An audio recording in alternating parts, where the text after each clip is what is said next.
I open the truck door at 5 in the morning. It is still dark. The mountains are dark too. A thin fog sits on the road. It covers everything. I can see my breath in the cold air. I step inside the truck. I turn on the small light above the counter. It makes a soft click. The inside of the truck is orange and warm. The light is not bright, but it is enough. Then I take out the flour. Mama taught me how to make biscuits. She stood right here in this same truck many years ago. She put my small hands into the cold flour. She said, "Use cold butter, always cold." I whisper it now, every morning, to no one. Use cold butter, always cold. The truck is old. It is red, but the color has faded a little. On the side, there are 2 words, Brooke's Kitchen. Mama painted those words herself. She used a wide brush and dark green paint. She made the letters large and clear. Now I am the one who opens the door every morning. Now I am the one who turns on the small light. Before I left home this morning, I saw the bills on the kitchen table. There were many papers, all white, all important. The biggest number said $2,400. That is for Daddy's surgery next week. I have $600 in the bank. I know those numbers. I count them in my head every morning when I wake up and every night before I sleep. Daddy was on the porch chair when I left. He sat very still. He held his coffee cup with both hands. His hands shook a little. They always shake now. He did not say much. He looked at the road. I said, "I'll be back by 5, Daddy." He nodded slowly. He did not look at me. He just nodded. I drove to the corner near the lumber yard. It takes 10 minutes from our house. The road is narrow. Trees grow tall on both sides. In the fog, the road looks like a dark tunnel. I drove slowly. By 6 in the morning, the men from the lumber yard came. They wore boots with mud on them. They wore heavy jackets. Some wore orange safety vests. I knew their faces. They knew mine. Mr. Hank came first. He is a big man with a gray beard and slow eyes. He said, "2 biscuits, Delia, like always." I said, "Yes, Mr. Hank." Coming right up, he put his dollar bills on the small counter. I gave him his paper bag. He looked inside it. He nodded once. He said, "God bless you, girl." Then he walked toward the yard. More men came after him. I made biscuits. I made egg plates. I poured hot coffee into paper cups. The smell of butter and flour filled the small truck. My hands moved fast. Mama's hands were faster, but I am getting better. Every week, I am a little faster. At the end of the day, I counted the money. The bills and coins sat in 2 small piles on the counter. It was $80 total. I put $20 into the grocery box.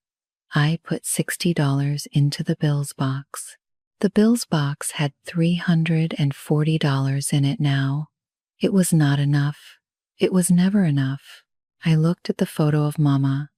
It is taped inside the truck, up near the small light. She is smiling in the photo.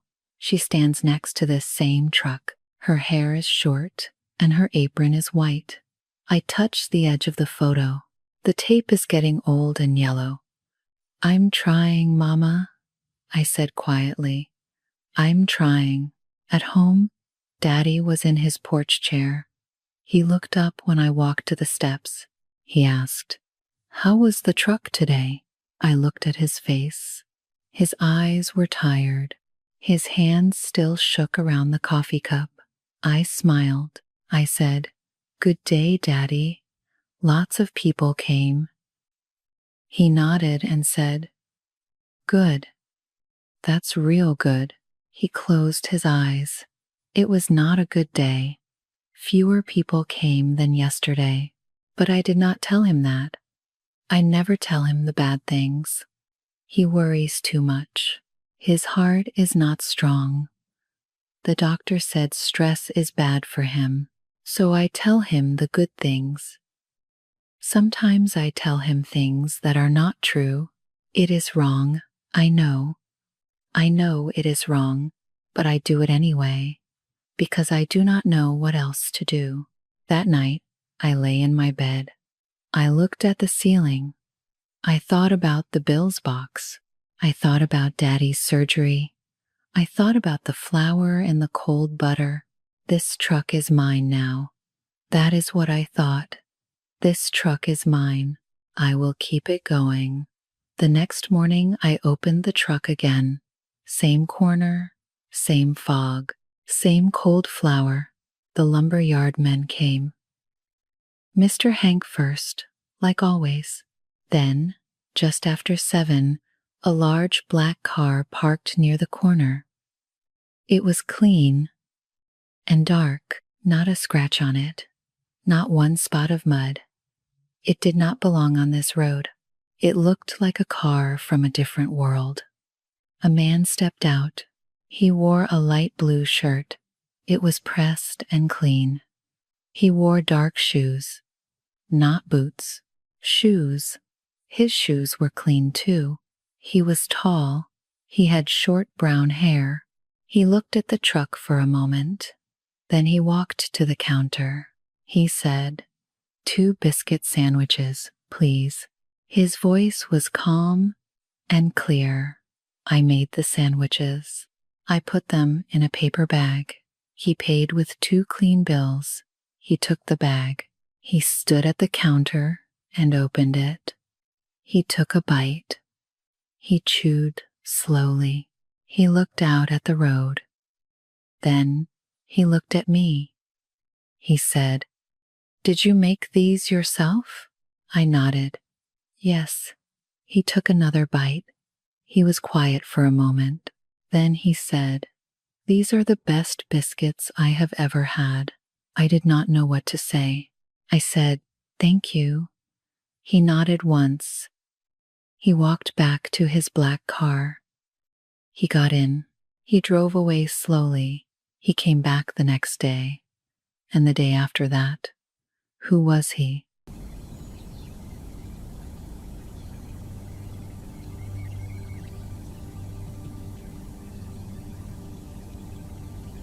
His name was Carter Hayes. He told me that on the 3rd day, he walked up to the counter and said, My name is Carter, Carter Hayes. He put out his hand. I shook it. His hand was dry and warm and very still. Every morning after that, he came to the truck. He always ordered 2 biscuit sandwiches. He always paid with cash. He always stood at the counter while he ate. He did not sit in his car. He stood at my counter in the cold morning air, and he talked to me. On the 4th day, he asked, Where did you learn to cook? I said, My mama. He said, She must be a very good cook. I said, She was. She passed last year. He stopped chewing. He looked at me. He said, I'm sorry, Delia. I nodded. I wiped the counter with my cloth. Thank you, I said. I turned to put the cloth away, but he waited. He did not walk away. So I kept talking.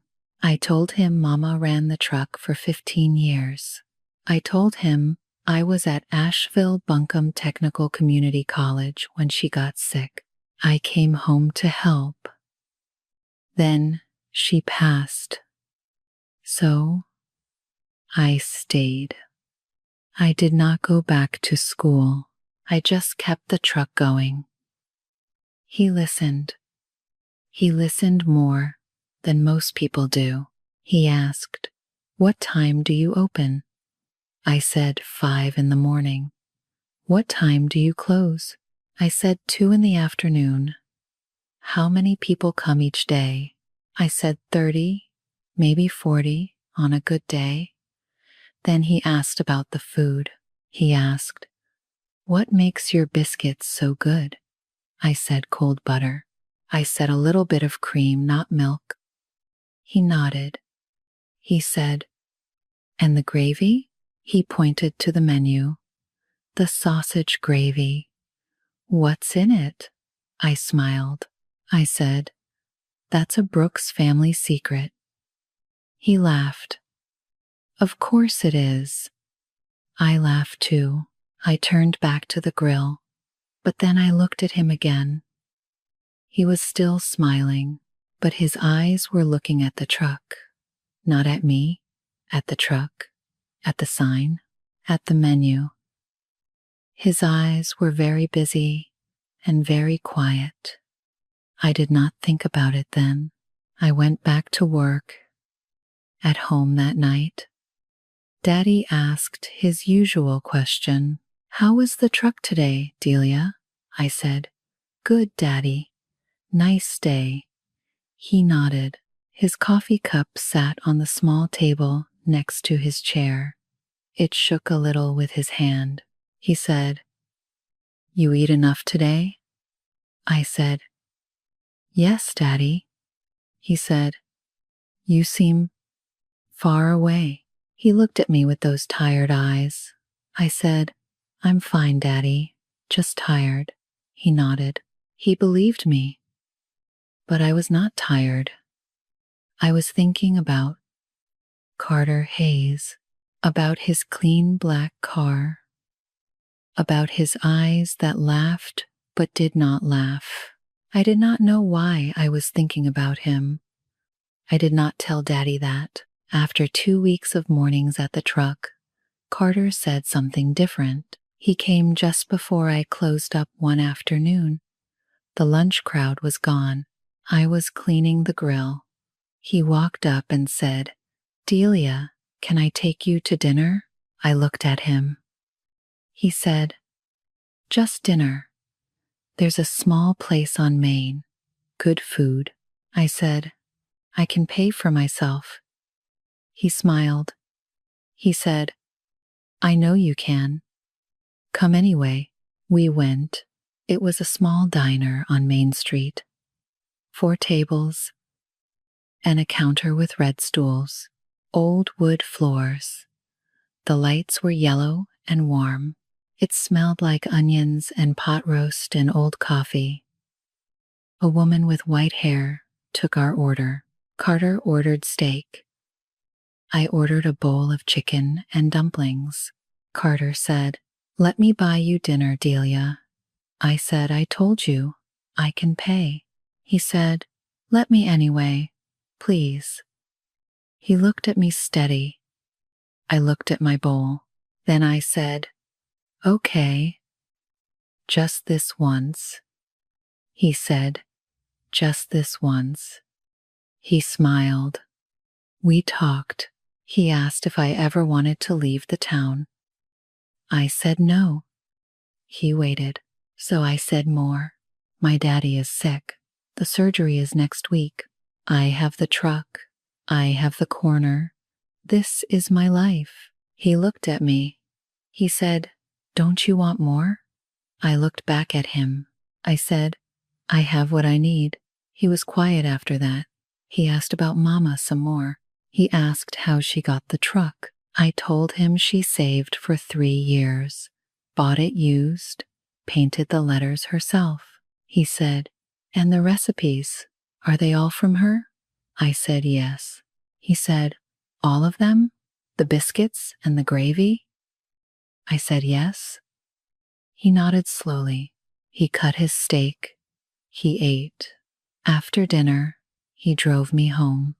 The road was dark. The trees were very tall on both sides. No other cars, just his black car and the yellow headlights on the narrow road. He drove slowly. I watched the trees go by. When we got to the house, I opened the car door. He said, "Delia?" I turned. He said, "I have an idea, a business idea. Can we talk tomorrow?" I said, "Okay." I got out. I shut the car door. I went inside. Daddy was asleep in his chair. His head was back and his mouth was open a little. His coffee cup was still in his hand, tipped sideways. I took it from him gently. I put it on the table. I covered him with the old green blanket.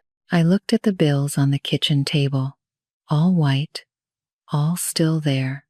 $2,400. I went to my room. I lay on my bed. I could not sleep. I looked at the ceiling for a long time. He said he had a business idea. He said we would talk tomorrow. I waited. You look like you could use a break. I'm fine, thanks. Let me help you relax. I said I'm fine. The next morning, I opened the truck at 5. The fog was thick. The air was cold and wet. I made the biscuits. The lumberyard men came. Mr. Hank came first. I gave him his bag. He said, "You look tired, Delia."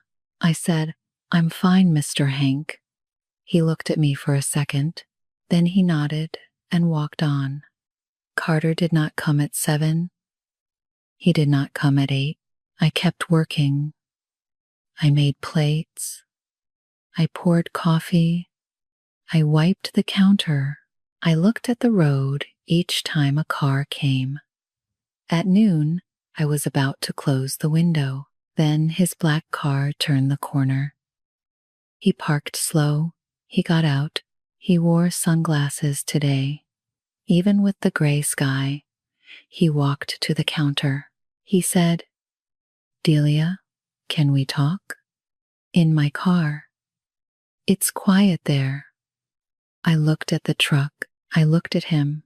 Then I put the closed sign in the window. I got in his car. The inside of the car smelled like new leather and something cold, like air from a machine. The seat was soft. Everything was dark and clean.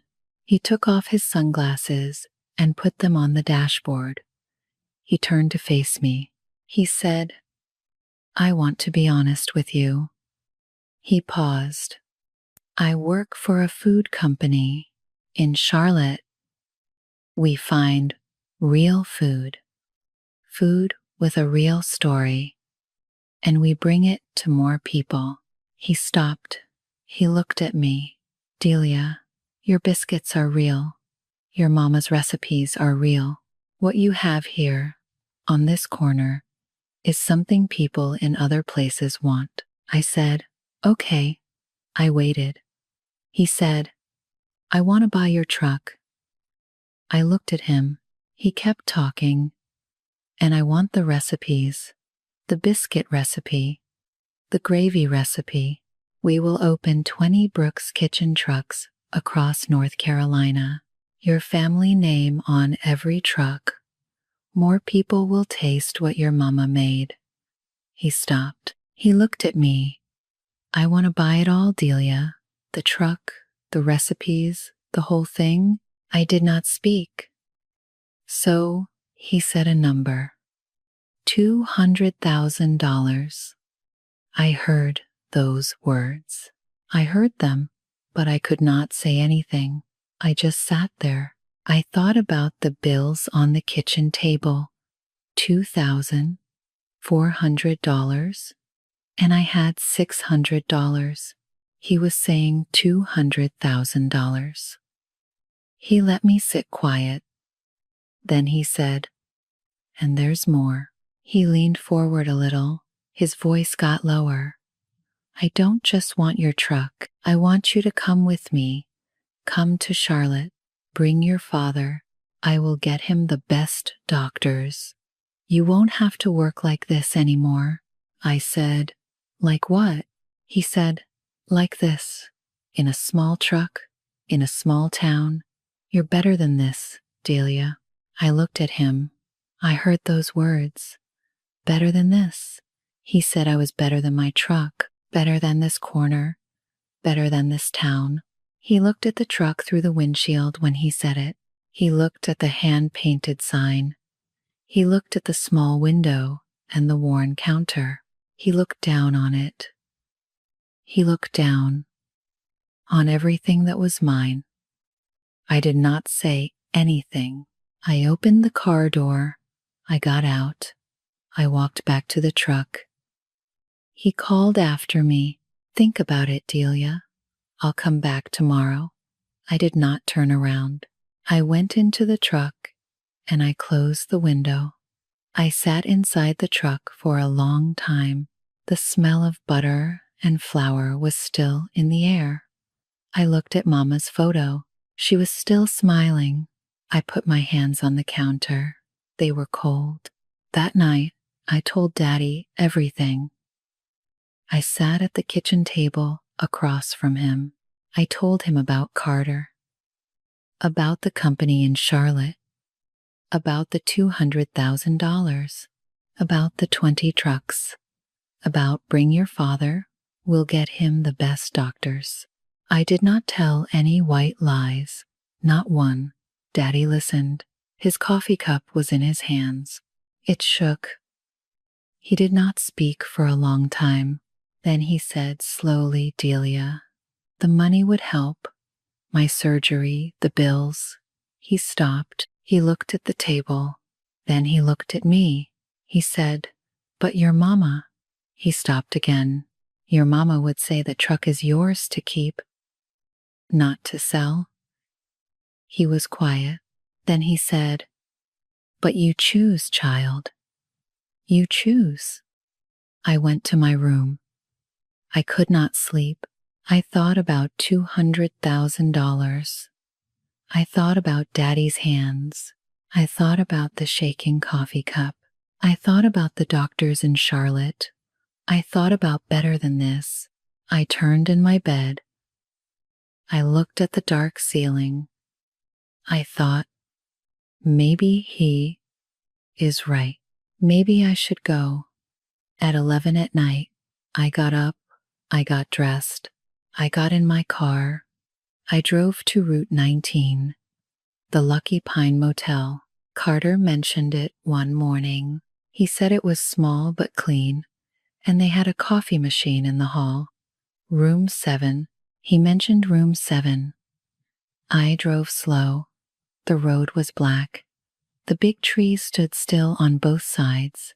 No cars, no lights. Just the dark road and the headlights. I did not have a real plan. I just drove. I pulled into the motel parking lot. The neon sign was on. Red and orange light. Some of the letters did not work. It buzzed in the quiet. I parked. I got out. I walked along the row of doors. My shoes were loud on the sidewalk.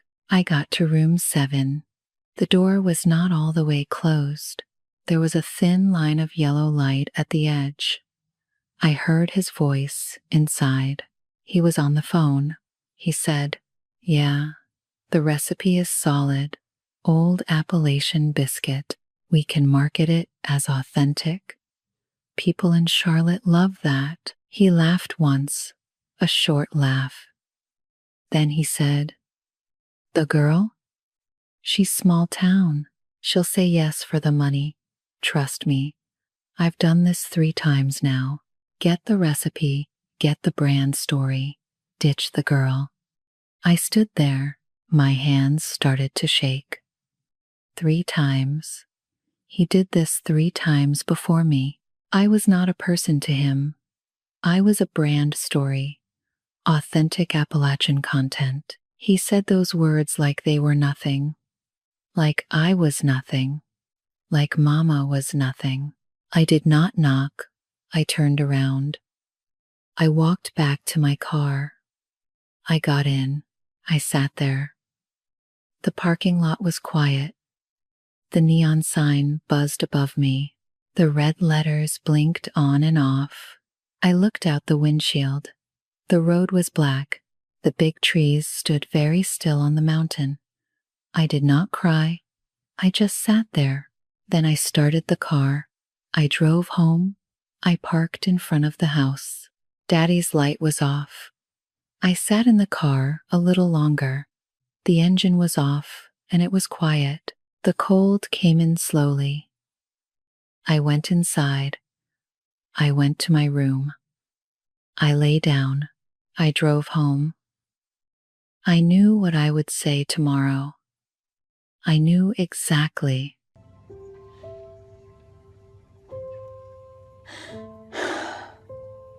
At 5 in the morning, I opened the truck. The fog was thick and cold. The corner was quiet. No cars yet. Not even the lumber yard trucks. I put the flour on the board. I cut in the cold butter. The butter was very cold. My fingers were cold too. I pressed the dough. I cut the biscuits. I put them on the grill. They sizzled. The smell filled the small truck, the same smell from every morning, the same smell from when I was a little girl, and Mama stood here and I watched from the parking lot. Use cold butter, Mama. Always cold. I whispered it. I was not crying. My hands were steady. The lumber yard men came at 6. Mr. Hank first, like always. He put his dollar bills on the counter. He said, "Morning, Delia." I gave him his bag. I said, "Morning, Mr. Hank." He looked at my face for a second. He took the bag. He walked on. At 7, Carter's black car came down the road. It parked at the corner, same spot as always. He got out. He wore the blue shirt again. He walked to the counter. He smiled. He said, "Good morning, Delia." "Did you think about it?" I said. "I did." He said, "And?" I said, "No." He stopped smiling. He looked at me. He was quiet for a moment. Then he laughed a little. "Delia, it's $200,000. You know what that number means. That's a new life for you and your father." He spread his hands out. "A real life?" I said, "No." He stopped laughing. He put his hands flat on the counter. He said, "Your father needs surgery next week." He said it slow and quiet, like a kind person. "You can't pay the bills. You know that. Don't be stubborn about this. Be smart." I looked at him. I said, "I heard you last night at the Lucky Pine, at your door, on the phone." He went very still. I said, "I heard everything. 3 girls before me." 3. I looked at his hands on my counter. "My mama's biscuits are not your authentic Appalachian content. They are not your brand story. They are hers, and they are mine. You cannot buy them." He opened his mouth. I turned to the next customer. I said, "Get out of my line. There are people behind you." Mr. Hank was standing right there. He was holding his dollar bills. He was looking at Carter with slow, flat eyes. He said, "Move along, son. Some of us got work to do." Carter looked at Mr. Hank. He looked at me. He did not say anything more. He turned. He walked to his car. The door shut. The black car pulled away from the corner, slow at first, then fast. I did not watch it go. I was already wrapping Mr. Hank's second order. "Mr. Hank put his money on the counter. He said, "You okay, Delia?" I said, "I'm okay, Mr. Hank." He nodded once. He took his bag. He walked toward the lumber yard. The next man came up. I made his biscuit. The man after him. I made his plate. My hands were steady the whole time. They did not shake. The truck smelled like butter and hot gravy. It smelled like Mama. At 5 in the evening, I drove home. Daddy was on the porch in his chair with his coffee cup. He looked at my face when I came up the steps. He said, "Tell me." So I sat in the other chair next to him and I told him everything. The motel parking lot, the yellow light at the door, Carter's words on the phone, what I said to him this morning, what Mr. Hanks said. Daddy listened. He held his coffee cup with both hands. When I finished, he did not speak for a little while. Then he said, "You did right, child." I looked at my hands on my knees. I said, "Daddy, the bills are still on the table." My voice was flat. I was not crying. I was just saying it. He said, "I know." He moved his hand from his cup and put it on top of mine. His hand shook. Mine did not. He said, "We'll find a way. People here help each other. We'll find a way." We sat on the porch. It was cold. The big trees on the mountain stood very still. The sky went from gray to dark. No cars on the road, no wind, just us and the trees and the cold air. I said, "Mama would say no, Daddy." He said, "She would, and so do you." We stayed there a little longer. I did not say anything more. He did not say anything more. His hand stayed on top of mine. It shook, but it stayed. The next morning, I got up at 4:30. I drove to the corner in the dark. I parked the car. I stepped out into the cold. The fog was low on the mountain. The trees were black shapes. The road was quiet. I opened the truck door. I turned on the small light. I took out the flour. "Use cold butter, Mama. Always cold." I made the first biscuit of the day. I put it on a small plate. I sat down on the step of the truck. I ate it by myself. It was hot. It tasted like it always tasted. The lumber yard was still dark. Not one car yet, not one voice, just me and the truck and the cold morning air and the smell of butter. The bills were still on the table at home. Daddy was still sick. The surgery was still coming. I knew all of that. I took another bite.